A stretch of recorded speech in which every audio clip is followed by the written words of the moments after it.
Chris Benoit llegó a la cima de la lucha libre con puro talento. Era técnico, era intenso, un atleta que imponía respeto dentro y fuera del ring.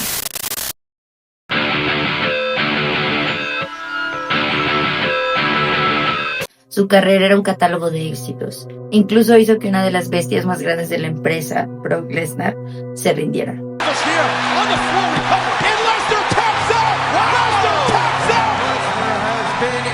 En junio de 2007, su legado terminó de la manera más terrible posible. Christopher Michael Benoit, mejor conocido simplemente como Chris Benoit, nació el 21 de mayo de 1967 y a sus 40 años, el 22 de junio de 2022, la policía encontró a su esposa, Nancy Benoit, muerta en la casa familiar de Fayetteville, Georgia. La autopsia determinó que había sido asfixiada. Más tarde, el cuerpo del hijo de la pareja, Daniel, de 7 años, fue hallado también sin vida en su cama. Finalmente, el 24 de junio, Chris Benoit apareció muerto. Acabó con su vida colgándose en su cuarto de pesas. Esa es la cronología básica. Una tragedia que después nadie supo manejar. Antes de que se supieran los detalles, hubo llamadas y mensajes que parecían normales. Benoit dejó mensajes a uno de sus amigos más cercanos, por ejemplo, Chavo Guerrero, diciendo que su familia estaba enferma y por eso no viajaría al siguiente show. Dijo que se retrasaría y que también estaba cansado. Esas grabaciones, escuchadas ya después, fueron sumamente inquietantes. Mientras tanto, compañeros y amigos empezaron a preocuparse. La WWE fue alertada y en cuestión de horas la historia se volvió un rompecabezas mediático. De hecho, las autopsias y los análisis toxicológicos entregaron datos bastante concretos. Nancy y Daniel murieron por asfixia. Benoit se quitó la vida. En la sangre de la superestrella hubo rastros de esteroides anabólicos y niveles anómalos de testosterona. Esos hallazgos no explican todo. Esto es muy importante entenderlo porque así abrieron una vía de investigación, el consumo de sustancias y su posible papel en la conducta del luchador. Y también pues señalaron esta necesidad de mirar la salud del atleta más allá de un show. Lo que cambió el relato públicamente fue otra cosa y fue, creo que ya todos lo sabemos, el cerebro de Chris Benoit. Investigadores encontraron lesiones consistentes con lo que se llama encefalopatía traumática crónica, que la conocemos mejor por sus siglas en inglés, CTE o CT. En su corteza había depósitos de proteína tau en zonas que regulan el control de impulsos, la memoria y las emociones, lo que en casos extremos puede derivar precisamente su locura. De tragedias, sí. Para quienes estudian el trauma cerebral, aquello fue un claro indicio de daño severo tras años de golpes repetidos. De hecho, aquí podemos verlo. Y vaya que los tenía.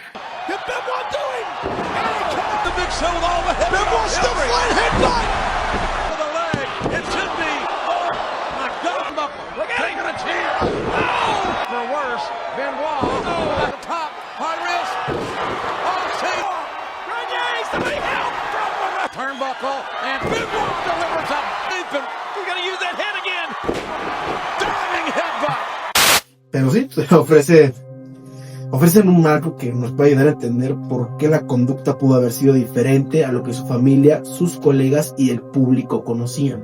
Sí, es importante decir esto con claridad. La presencia del CTE no es una excusa legal ni una explicación única.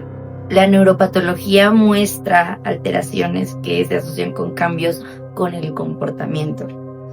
Pero la relación entre la lesión cerebral y acto concreto es compleja, de alguna manera, y nunca es lineal. En otras palabras, si había daño, y si ese daño se pudo haber afectado su juicio y su capacidad de control, no es una carta blanca para justificar sus actos atroces. Es, en cambio, una pieza imprescindible del rompecabezas que debemos considerar para poder ver todo el panorama. También aparecieron otros elementos. Los análisis mostraron presencia de esteroides, que Chris usaba mucho, las superestrellas, hablaron de estrés, las peleas personales y también de presiones profesionales. Todo esto conformó una tormenta con muchas variables, golpes en la cabeza por años, sustancias que alteran las hormonas y estados de ánimo, y una vida marcada por exigencias físicas y emociones extremas. Aquí creo que es importante también que recordemos que aparte del consumo excesivo de esteroides y de los golpes en la cabeza, Chris pasaba por una depresión profunda. Su mejor amigo, Eddie Guerrero, murió, si bien no con el cerebro dañado, pero sí a consecuencia de lo que se vivía en ese entonces en la WWE y en la lucha libre en general. Cuando la noticia se hizo pública, surgieron dudas sobre cómo se manejó la información. Horas antes de que la policía anunciara el hallazgo de los cuerpos, alguien actualizó la entrada de Wikipedia de Chris Benoit anunciando la muerte de Nancy. Esas ediciones se arrastraron hasta direcciones IP vinculadas a la sede de la WWE. Ese detalle alimentó teorías, sospechas y versiones sobre quién sabía qué y cuándo.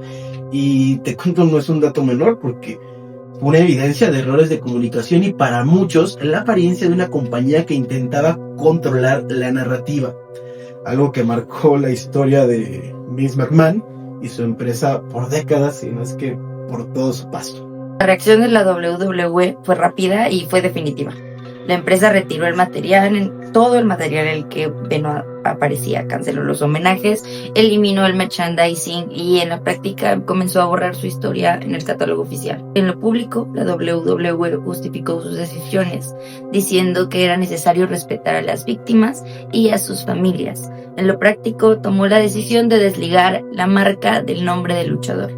Esa estrategia desató discusiones. Hubo quien calificó el borrado como necesario y quien lo vio como una operación de control de daños, orientada a proteger la marca, los contratos, antes que responder a preguntas sobre la salud y seguridad de los mismos atletas. Good evening, ladies and gentlemen. Last night on Monday Night Raw, the WWE presented a special tribute show, recognizing the career of Chris Benoit. However, now some 26 hours later, the facts of this horrific tragedy are now apparent. Therefore, other than my comments, there will be no mention of Mr. Benoit's name tonight. On the contrary, tonight's show will be dedicated to everyone who has been affected by this terrible incident. This evening marks the first step of the healing process. Tonight, WWE performers will do what they do better than anyone else in the world: entertain you. Que aquí tenemos importantes preguntas. Primero, la responsabilidad de las promotoras de la WWE cuando un deporte obliga a golpes repetitivos en la cabeza de esta forma, que ya vimos un video y podemos ver cientos de cómo Chris Benoit tenía la cabeza destrozada. Su finisher era precisamente un tope desde la tercera cuerda. Y también, el seguimiento que tienen los doctores con los luchadores, cómo se combina esta cultura del espectáculo con el consumo de esteroides y la falta de protección médica para que no pasen tragedias. Sí, justamente, pues investigadores médicos y organizaciones deportivas comenzaron a mirar este episodio como un punto de inflexión. Boston University y otros centros profundizaron trabajos sobre el ZTE y su relación con deportes de contacto. El caso de Benoit empujó a esas tesis, a que esas tesis dejaran de ser marginales y pasaran a una discusión pública. Porque no sé, incluso si recuerdas las películas de lo que pasaba con los de jugadores de americano. También fue algo que se escuchó bastante. Hay lecciones duras. La primera es la evidencia. 2 víctimas asesinadas y un agresor que acabó con su vida. Eso no cambia. La segunda es científica. Hubo daño cerebral documentado. La tercera es institucional. En este caso, la reacción corporativa priorizó la protección de la marca. Y la cuarta, cuando se mezclan la violencia, enfermedad neurológica, cuando se mezcla la violencia, enfermedad neurológica, sustancias y negocio que obliga a la exposición física, el riesgo sube y las consecuencias pueden ser devastadoras. El caso de Chris Benoit exige precisión, exige que reconozcamos la tragedia humana y al mismo tiempo que miremos las causas que hicieron esto posible.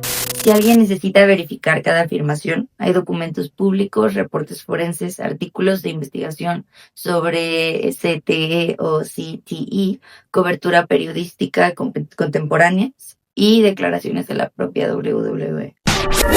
Amante de la carne, gracias por acompañarnos una nueva noche. No olvides suscribirte si eres adepta al horror, el true crime o a las historias perturbadoras.